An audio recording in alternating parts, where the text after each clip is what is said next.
the fallout from the botched Signal chat that inadvertently included the editor of The Atlantic, with both Republican and Democrat leaders on the Senate Armed Services Committee calling for the acting Pentagon Inspector General to investigate whether classified defense information was shared on the encrypted messaging platform.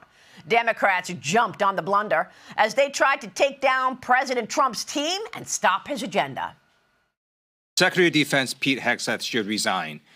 He recklessly texted operational details of military strikes, including time, place, location, and sequencing of those strikes, to a journalist. What The Atlantic released today is confounding and extremely disturbing to any American who worries about our national security and our safety.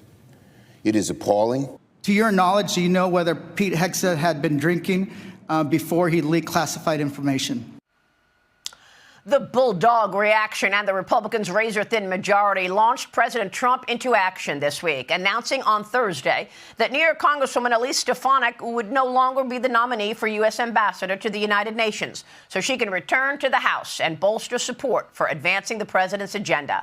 House Republicans currently hold a slim 218 to 213 advantage over Democrats, with 4 seats currently vacated as Senate Republicans hope to vote on the agenda as soon as this week. Joining me now is in this Sunday Morning Futures exclusive is the woman herself, New York Congresswoman Elise Stefanik. Congresswoman, it's great to see you this morning. Thank you for being here.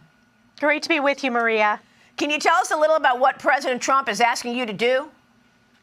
Look, this is very important that we put the American people first. Congress must pass this reconciliation package to cut taxes, unleash American energy independence, and secure the border. That was what the president and Republicans ran on, and we need to deliver. And the reality is, this is a historically slim House majority. I know that as a House leader, serving as the House Republican Conference Chair previously, and one of President Trump's top allies. The political realities are what they are, and it's very important that we have every single vote in the House. So I'm proud to be stepping up as a team to support the American people to get this done and to continue to support President Trump. And I believe that we will deliver results as we always have. So I am honored to be a leader once again in the Republican Party to deliver and put the American people first. So you'll go back to leadership in the House. Do you have any sense of if this reconciliation process will end up being one bill? Because I know President Trump was with Senator Lindsey Graham yesterday. He's trying to convince the president to do it in 2 or even 3 bills. Well, this is a one-bill approach, and of course, negotiating between the House and Senate is very important. The Senate is working to ensure that the budget passes and comes back to the House. Of course, the House worked very hard, and I supported part of that to unleash this reconciliation package to deliver the key parts of the president's agenda. Again, securing the border, unleashing American energy independence, booming the economy through historic tax cuts. So I believe this will be a one-bill approach, and that is something that the House Republicans have worked towards. And we will deliver that. But most importantly, Maria, I was proud to be the nominee for the United Nations. It is so important that we step up as a team in so many ways. And I am doing that. And it's been universally praised. And we're going to continue moving forward.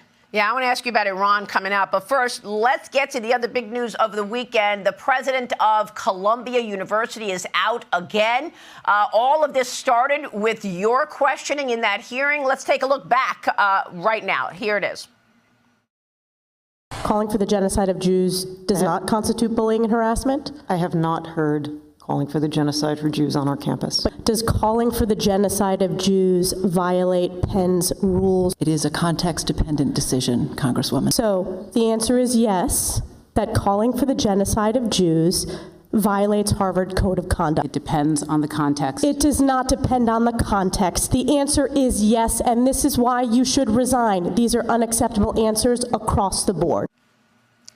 And she did resign. You kicked this whole thing off. We have another president of Columbia resigning this weekend. What is your reaction to that and the fact that President Trump has gotten tough, saying he will pull federal funding unless they get a handle on stopping this anti-Semitism at universities across the country? Well, we have seen 6 high-profile university presidents resign, 2 of which are from Columbia, because these university presidents have failed to show moral, strong leadership. And President Trump, as he campaigned on, is holding them accountable. The decision to withhold federal funding from Columbia, that's what the American people wanted. That is what they voted for, because these universities have failed to make sure that they are following their own rules. They have failed to protect Jewish students, and we will continue to highlight a spotlight. But the fact that we're on the 3rd Columbia University president, and this one, let's be honest, Maria, is not going to last as well. It's already come out that she has criticized and belittled the House investigation and the accountability measures and has failed to protect Jewish students. So again, this is strong leadership from President Trump. I'm going to continue to lead this effort in holding higher ed accountable, standing up to be good stewards of U.S. taxpayer dollars, and combating the rot and the scourge of anti-Semitism in higher ed. I believe she said the hearings on anti-Semitism is Capitol Hill nonsense. Exactly. That is what this latest Columbia University president said. That's why it's untenable for her to be in this position.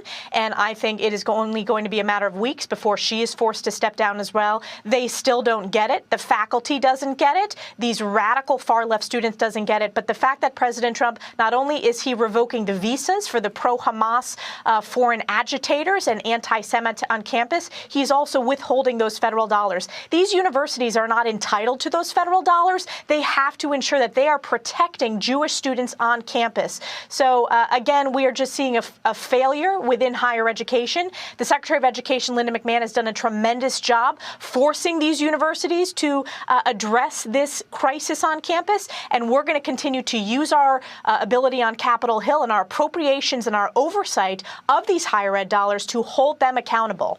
Yeah, you are on the Armed Services Committee in the House. I want to get your take about something else here with regard to foreign policy, and that is Iran. President Trump broke the news with me a couple of weeks ago that he sent a letter to the Ayatollah Khomeini opening up talks. It looks like he has had an impact. They apparently leaked the letter on social media, and it looks like he could actually be opening up a conversation here. Here's the president with me 2 weeks ago. Watch this.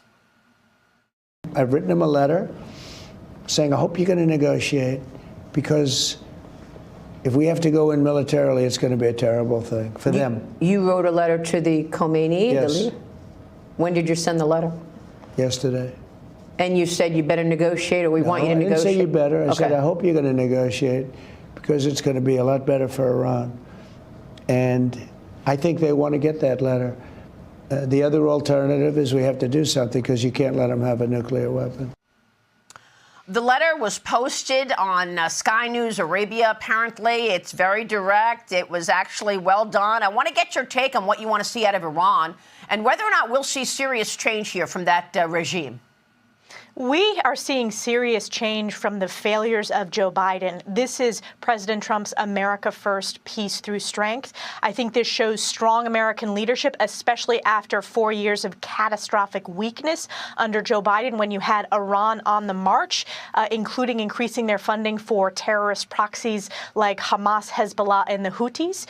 President Trump is going to ensure that his maximum pressure campaign on Iran continues to absolutely abysmally obliterate the Iranian economy and put peace first, peace in the Middle East first. And I know that President Trump is absolutely committed to ensuring Iran never gets nuclear weapons capability. And we will be working with him every step of the way on the House Armed Services Committee and the House Intelligence Committee. But I think, once again, it shows the stark contrast of the weakness of Joe Biden and the 4 years of where Iran was on the march, threatening the region, threatening Israel, attacking Israel directly, funding the most catastrophic terrorist event and the bloodiest day for the Jewish people since the Holocaust on October 7th. It takes President Trump to step up and show this peace through strength leadership. Unbelievable. And of course, we're seeing that kind of leadership at the border as well. All of the illegal immigration now opening up worries about the northern border as well. Congressman, we'll be watching your work. We so appreciate your time this morning. Thank you.